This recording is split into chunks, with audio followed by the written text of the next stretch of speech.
টুনি পাখি তার বাসাতে 3টি ডিম পাড়ে। তার মধ্যে 2টি ডিম একই, কিন্তু একটি ডিম আলাদা। তখন সে ওই ডিমটা নিয়ে চিন্তা করতে থাকে আর সে ডিমের মধ্যে তা দিতে থাকে। কয়েকদিন পর ওই ডিম দুটি ফুটে সুন্দর 2টি বাচ্চা বের হয়, কিন্তু ওই আলাদা ডিমটা ফোটে না। তাই সে বলে, কি ব্যাপার, ওই ডিমটা এখনো ফুটছে না কেন? ওই ডিমটা থেকে মনে হচ্ছে এই বাচ্চাগুলোর থেকে আরো সুন্দর একটা বাচ্চা হবে, তাই মনে হচ্ছে একটু দেরি হচ্ছে। আর সে ডিমটাতে তা দিতে লাগলো। 2 দিন পর ডিমটা ফুটে একটি কুৎসিত বাচ্চা বের হয়। তাকে দেখে টুনি বলে, এই বাচ্চাগুলো থেকেও তো দেখতে খারাপ হলো এই বাচ্চাটা।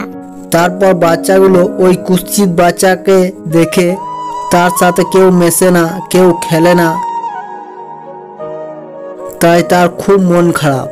তারপর বলে, আমি এদেরকে ছেড়ে চলে যাব। এই বলে সে তাদেরকে ছেড়ে বনের দিকে চলে যায়।